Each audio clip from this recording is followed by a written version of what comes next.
اردو کور کے معزز دوستوں، میں ہوں ماجد ملک اور آپ تمام دیکھنے اور سننے والوں کو السلام علیکم۔ ناظرین گرامی، عموماً ہم جس معاشرے میں رہتے ہیں وہاں یہی تصور کیا جاتا ہے کہ دنیا چاہے ہمارے کتنے ہی خلاف کیوں نہ ہو جائے مگر ہمارے والدین ہمیشہ ہمارے ساتھ ہماری طاقت اور ہمت بن کر کھڑے رہتے ہیں۔ کیا یہ بات 100% سچ ہے؟ یقیناً آپ چونک گئے ہوں گے۔ تاہم آج جو کہانی ہم آپ سے شیئر کرنے جا رہے ہیں وہ آپ کے نظریے کو بدل کر رکھ دے گی۔ اس کہانی کو سن کر آپ کو یہ بات تسلیم کرنی پڑے گی کہ یہ زندگی کبھی بھی کسی کے لیے آسان نہیں ہوتی۔ یہ ہمیشہ مشکلات اور رکاوٹوں سے بھری ہوتی ہے، اور جو انسان ان سبھی مشکلات کا سامنا کرتے ہوئے اپنے مقاصد کو حاصل کر لیتا ہے وہی مقدر کا سکندر کہلاتا ہے۔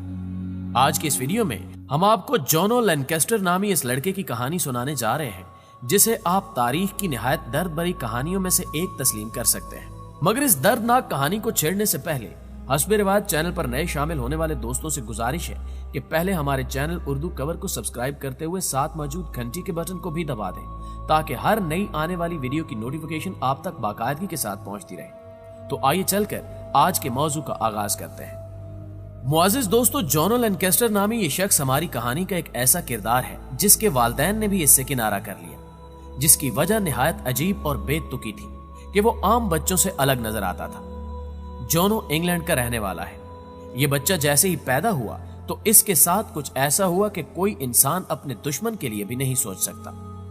جونو کو پیدائشی طور پر پراسرار بیماری تھی جس کا نام ٹریچری کولین سنڈروم ہے۔ اس بیماری کی وجہ سے ان کا چہرہ عام انسانوں سے کافی زیادہ مختلف تھا۔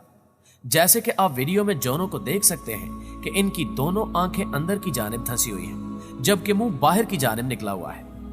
لیکن ان کے ساتھ سب سے برا حادثہ اس وقت پیش آیا جب چھوٹی سی عمر میں ہی جونو لینکسٹر کے والدین نے انہیں گھر سے نکالنے کا فیصلہ کر لیا۔ اس وقت ان کی عمر تقریباً 3 سال کے قریب تھی۔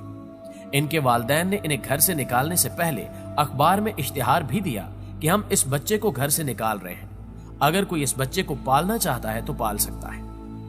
خوش قسمتی سے اس اشتہار کو دیکھ کر ایک خاندان سامنے آیا جو کافی تھا، مگر اس جوڑے کی اولاد نہ تھی، لہٰذا انہوں نے جونو لینکسٹر کو گود لے لیا اور یوں جونو ایک امیر فیملی کا چشم و چراغ بن گئے۔ لیکن معاشرے نے اس انوکھے انسان کو کبھی تسلیم نہیں کیا۔ جونو کا کہنا ہے کہ جب یہ اسکول میں زیر تعلیم تھے تو کچھ افراد انہیں پاگل کہا کرتے تھے، کوئی بھی ان سے بات تک نہیں کرنا چاہتا تھا، یہاں تک کہ ان سے ملنا بھی کوئی نہیں چاہتا تھا۔ ان کے اسکول اور کالج میں بہت کم مگر کافی اچھے دوست تھے جو کہ ہر وقت ان کا ساتھ دیتے تھے، مگر جو افراد ان کے دل میں چھپی محبت کی جگہ ان کے چہرے کو دیکھ کر مذاق اڑاتے تھے، یہ ان افراد پر بالکل بھی دھیان نہیں دیتے تھے۔ انہوں نے ان سبھی افراد کو نظر انداز کیا اور زندگی میں آگے بڑھتے چلے گئے۔ انہوں نے کبھی بھی پیچھے مڑ کر نہیں دیکھا۔ جونو لینکسٹر کا کہنا ہے کہ وہ جب سکول سے نکل کر اپنے کالج میں گئے تو وہاں بھی ان کی کہانی جیسی کی تیسی ہی تھی۔ وہاں بھی انہیں ان کے چہرے کی وجہ سے کافی تنگ کیا جاتا تھا۔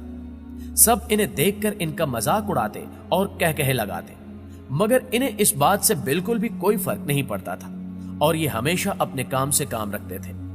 نارمل انسانوں نے انہیں کافی پریشان کیا، جس کے دل میں جو آیا وہ ان کے متعلق بولتا گیا، یہاں تک کہ کچھ نے تو ان کو یہاں تک کہہ دیا کہ تمہارے جیسا بدصورت انسان اس دنیا میں کہیں بھی پیدا نہیں ہوا۔ اس سے آپ خود اندازہ لگا سکتے ہیں کہ لوگوں نے جونو کو نیچا دکھانے کے لیے ان کے ساتھ کس حد تک برے رویے کا اظہار کیا ہے۔ لیکن پھر بھی جو انسان اندر سے مضبوط ہوتے ہیں وہ کبھی بھی کسی کے سامنے ہار نہیں مانتے، اس لیے جونو لینکسٹر بھی کچھ ایسے ہی تھے۔ انہوں نے دوسروں کی باتوں کو نظر انداز کر دیا اور جم جا کر خوب محنت کی اور اپنے جسم کو کافی خوبصورت بنا لیا۔ لیکن پھر بھی جن افراد کو برائی کرنے کی عادت ہوتی ہے وہ سارا دن برے کام ہی کرتے رہتے ہیں۔ ایسے افراد کو برائی کیے بغیر سکون ہی نہیں آتا۔ معزز ناظرین گرامی، جونو لینکسٹر کے متعلق بھی بہت سے افراد کافی طرح کا مذاق اڑانے والی باتیں کرتے تھے، لیکن ان کی ایک بات جو سب سے اچھی تھی اور جس نے آج انہیں ایک کامیاب انسان بنایا وہ یہ کہ یہ کسی کی باتوں پر بھی غور نہیں کرتے تھے، بلکہ ہمیشہ وہی کرتے تھے جو ان کے دل کو اچھا لگتا تھا۔ یہ دوسروں کی بجائے ہمیشہ خود کو خوش رکھنے کی کوشش کرتے، کیونکہ ان کے نزدیک یہی چیز ہے جو فائدہ یا نقصان پہنچا سکتی ہے۔ آپ کو یہ جان کر حیرت ہوگی کہ اس وقت جونو لینکسٹر کی شادی ہو چکی ہے اور انہوں نے اس لڑکی سے شادی کی ہے جس کے ساتھ یہ پچھلے کافی وقت سے رہ رہے تھے۔ ان کی بیوی ان سے بہت پیار کرتی ہے۔ ان کی بیوی نے ہمیشہ ہر جگہ ان کا ساتھ دیا ہے